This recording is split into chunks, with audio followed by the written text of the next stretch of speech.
اب میں اپنے پروگرام کے دوسرے سوال کی طرف جاتا ہوں. میں محترم مولانا محمد حمید کوثر صاحب سے یہ پوچھنا چاہوں گا کہ اللہ تعالیٰ نے سیدنا حضرت اقدس مسیح موعود علیہ الصلاۃ والسلام کو ایک عالمگیر مشن کے ساتھ مبعوث فرمایا ہے، اور اللہ تعالیٰ نے آپ علیہ الصلاۃ والسلام کو الہاماً یہ بتایا ہے کہ انت شیخ المسیح الذی لا یضاع وقتہ، کہ تو وہ بزرگ مسیح ہے جس کا وقت ضائع نہیں کیا جائے گا. چنانچہ سیدنا حضرت اقدس مسیح موعود علیہ الصلاۃ والسلام نے اپنی زندگی کا ہر لمحہ اس پیغام کو دنیا کے کناروں تک پہنچانے کے لیے صرف کر دیا ہے، اور عظیم الشان کوششیں ہیں آپ کی جن کو دیکھنے سے عقل حیرت میں پڑ جاتی ہے. میں آپ سے درخواست کروں گا کہ حضور انور، حضور اقدس حضرت مسیح موعود علیہ الصلاۃ والسلام کی جو منصوبہ بند کوششیں تھیں اس پیغام کو دنیا کے کناروں تک پہنچانے کے لیے، اس تعلق سے کچھ روشنی ڈالیں. سیدنا حضرت مسیح موعود علیہ الصلاۃ والسلام نے الہی تفہیم کے مطابق سب سے پہلے جو منصوبہ تیار کیا اس کا ذکر آپ نے 1890 میں فتح اسلام کتاب تصنیف فرمائی، اس ماہ کا ذکر فرمایا، اور اس میں آپ نے اس منصوبے کی 5 شاخوں کا ذکر کیا، اور اس سارے کا نام آپ نے اصطلاحاً ایک کارخانہ رکھا اور اس کی 5 شاخوں کا ذکر کیا، اور اس کے لیے آپ نے کہا کہ خلائق کو راہ خدا کی طرف لانے کے لیے اور اسلام کی اشاعت کے لیے اللہ تعالیٰ نے یہ 5 منصوبے میرے دل میں ڈالے ہیں، یہ 5 شاخیں میرے دل میں ڈالی ہیں جس کے ذریعہ سے یہ پیغام پوری دنیا میں پھیلے گا. وہ کیا تھے؟ سب سے پہلے حضور نے پہلی شاخ کا جو ذکر کیا وہ تالیف و تصنیف. اس میں حضور نے فرمایا کہ جو کتابیں میں لکھ رہا ہوں، جو اللہ تعالیٰ مجھے علوم اور عرفان اور قرآن مجید کی تفاسیر بتا رہا ہے، سب سے پہلے اس کو شائع کیا جائے گا اور اکناف عالم تک اس کو پہنچایا جائے گا. یہ ایک مسلمہ حقیقت ہے کہ قرآن مجید اللہ تعالیٰ کا کلام ہے جو بالکل محفوظ ہے اور ہم تک وہ پہنچا.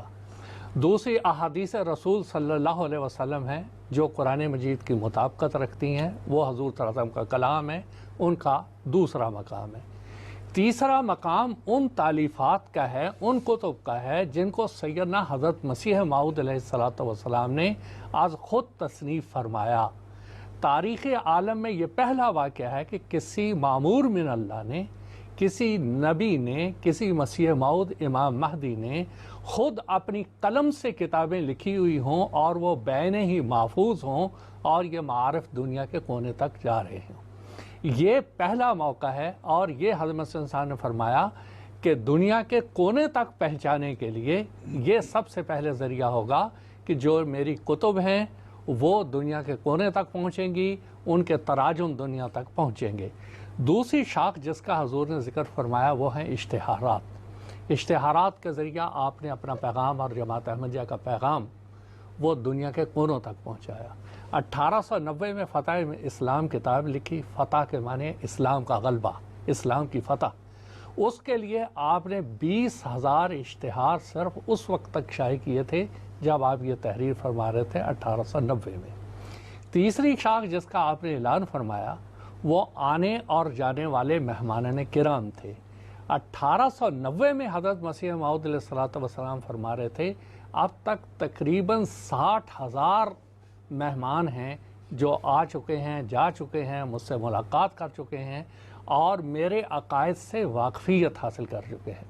اور اس میں مسٹر ڈکسن تھے، وہ یہاں آئے.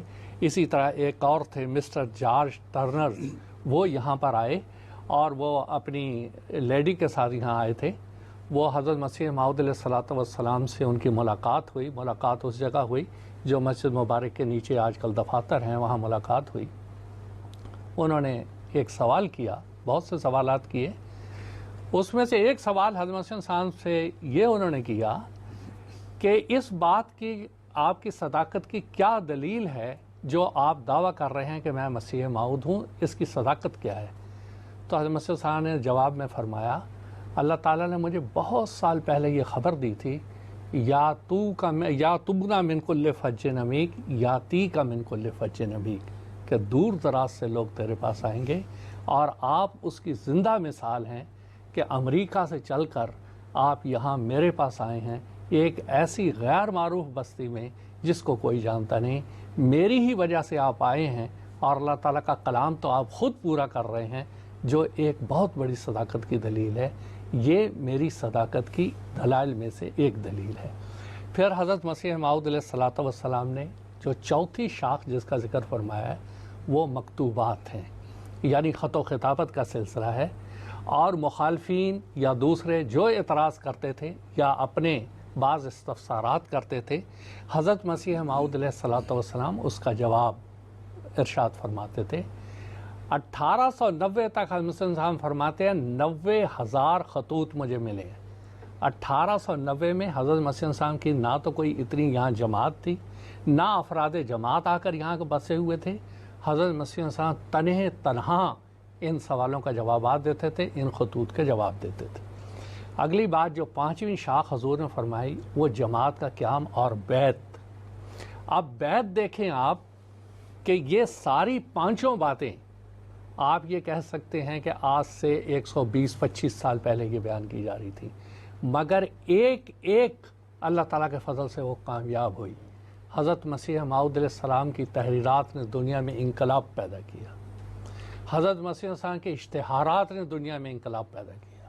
حضرت مسیح موعود علیہ السلام کی صحبت میں رہنے والے اور قادیان آنے والے بالکل ان کے ایمان میں ایک نئی تازگی، نیا جوش آیا اور بہت سے کو قبولیت حق کی توفیق ملی.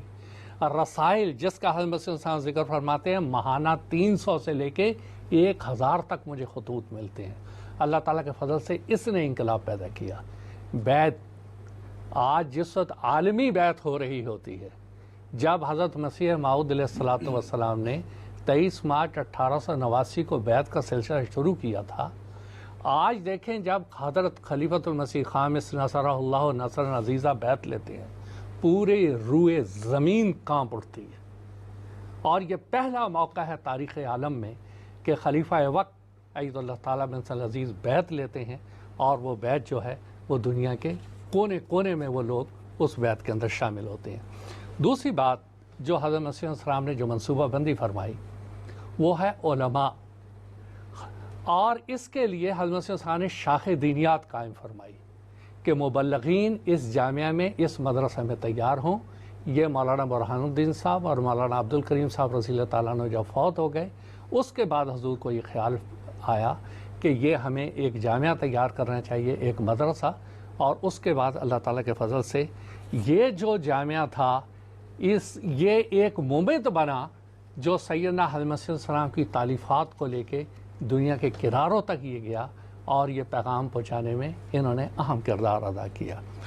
ایک اور منصوبہ بندی جو حضرت مسیح السلام نے فرمائی وہ ہے جلسہ سالانہ. 1891 میں جلسہ سالانہ اسی بستی قادیان سے شروع ہوا. 75 افراد اس میں شریک ہوئے. اور دوسرا جلسہ سالانہ اسی قادیان میں ہوا جس میں 327 افراد شریک ہوئے، اور وہ اس جگہ ہوا جہاں جامعہ احمدیہ یا مدرسہ احمدیہ کی قدیم عمارت تھی، ایک فصیل تھی، اس کے اوپر وہ جلسہ ہوا. 325 افراد تھے اس میں، 327 کے قریب افراد تھے. اور وہاں 28 دسمبر کو 1892 کو ایک شورا ہوئی. یہ تھوڑے سے لوگ اور غور کیا کر رہے ہیں کہ یورپ اور امریکہ میں اسلام کو کیسے ہم پھیلائیں. اور یہ واقعات پڑھ کر وہ زمانہ یاد آتا ہے جو سیدنا محمد مصطفیٰ صلی اللہ علیہ وسلم کا زمانہ تھا. اور میور نے وہ لائف آف محمد میں اس کا ذکر کیا ہے کہ مسجد نبوی ایک چھوٹی سی مسجد ہوتی تھی، اور سیدنا محمد مصطفیٰ صلی اللہ علیہ وسلم اور آپ کے اصحاب اس میں بیٹھ کے یہ پلاننگ کر رہے ہوتے تھے کہ دنیا میں اسلام کو کیسے پھیلانا ہے. وہ حکومت آئے گی تو کیسے سنبھالنا ہے، وہ حکومت آئے گی تو کیسے سنبھالنا ہے. وہی حال ان لوگوں کا تھا کہ یہ وہاں پر بیٹھے ہوئے یہ طے کر رہے تھے کہ دنیا میں جب یہ جماعت پھیلے گی، امریکہ میں ہمارا پیغام کیسے پھیلے گا. یہ جو جلسہ سالانہ ایک منصوبہ بندی تھی، آج آپ دیکھیں کہ کیسے بین الاقوامی صورت یہ اختیار کر گئی. اگلی بات نئی ایجادات، اس کو حضرت مسیح علیہ السلام نے بھی یہ اپنے منصوبے میں شامل کیا. اور اس کی ابتدا اس طرح سے ہوئی کہ ایک گرامو فون نواب محمد علی خان صاحب رضی اللہ تعالیٰ عنہ یہاں لے کے آئے. حضور نے فرمایا کہ ایک وفد ان دونوں نصیبین جانے کی تیاری میں تھا. حضور نے فرمایا میرا خیال یہ ہے کہ میں 3-4 گھنٹے کی ایک عربی تقریر اس فونوگرام میں ریکارڈ کروا دیتا ہوں تاکہ میری آواز دنیا تک پہنچے۔ وہ اس وقت تو یہ پروگرام معرض التوا میں پڑ گیا، مگر آج ایم ٹی اے، خاص طور پہ ایم ٹی اے ثالث، دنیا میں وہ کام کر رہا ہے جس کی بنیاد حضرت مسیح موعود علیہ السلام نے، جس کی منصوبہ بندی حضرت مسیح السلام نے اس بستی قادیان میں کی تھی کہ میرا پیغام میری آواز میں دنیا تک پہنچے۔ آج حضور عید اللہ تعالیٰ بن حسن عزیز کی آواز اللہ تعالیٰ کے فضل سے وہ اس چینل کے ذریعے سے دنیا کے کونوں تک پہنچ رہی ہے۔ آخر میں ایک بات اور کہہ کے اپنے بیان کو ختم کروں گا کہ ہر چیز کے لیے کچھ اخراجات کی ضرورت ہوتی ہے۔ سیدنا محمد مصطفیٰ صلی اللہ علیہ وسلم جب جہاد بالسیف کے لیے تشریف لے جاتے تھے تو چنداجات کی تحریک ہوتی تھی۔ اس سارے منصوبے کو عملی جامہ پہنانے کے لیے اخراجات کی ضرورت تھی۔ حضرت مسیح موعود علیہ السلام نے 1905 میں ایک رسالہ الوصیت تصنیف فرمایا اور اس میں ایک مکمل نظام وصیت دنیا کے سامنے اپنی جماعت کے سامنے پیش کیا، اور اس میں فرمایا اشاعت اسلام، احکام قرآن اور وائزین کی تنخواہ، وہ سارے اخراجات اس نظام سے ادا ہوں گے۔ اور یہ ایسا ایک مضبوط نظام تھا جس نے اخراجات کو بہت حد تک اٹھا لیا، اگرچہ اس سے پہلے ایک ماہواری چندے کی بھی حضور نے تحریک فرمائی تھی، وہ بھی آ رہا تھا۔ اور اس طرح سے یہ نظام دنیا میں پھیلتا چلا گیا، اور یہ منصوبہ بندی تھی جو حضرت مسیح موعود علیہ السلام نے فرمائی اور جس کے اسمار آج ہم دیکھ رہے ہیں۔ جزاکم اللہ تعالیٰ احسن الجزا۔ سیدنا حضرت اقدس مسیح موعود علیہ السلام نے اپنی تمام منصوبہ بند کوششوں کو ایک طرف رکھتے ہوئے بیت الفکر سے ملحق بیت الدعا کا کمرہ بھی تعمیر کروایا۔ وہ ایک ضمنی بات رہ گئی، وہ بات یہ تھی کہ حضرت مسیح موعود علیہ السلام نے ان ساری کوششوں کے ساتھ ساتھ دعا کو ہمیشہ اپنے ساتھ ساتھ رکھا، اور دعا پہ آپ نے بہت زور دیا، اور بیوت الدعا آپ نے بہت سے بنوائے۔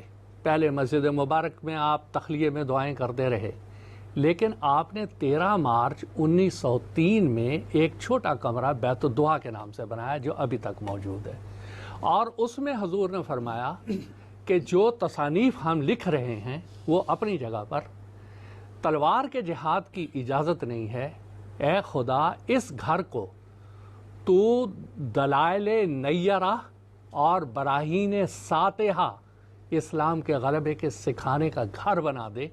اور یہ بیت الدعا کی دعائیں ہی تھیں جس کا ثمرہ آج ہم کھا رہے ہیں اور جس کے نتائج ہم دیکھ رہے ہیں، اور بہت دعائیں کی ہیں حضرت مسیح نے جماعت کی ترقی کے، جس کے نتائج آج دنیا کے سامنے۔ جزاکم اللہ۔ بہت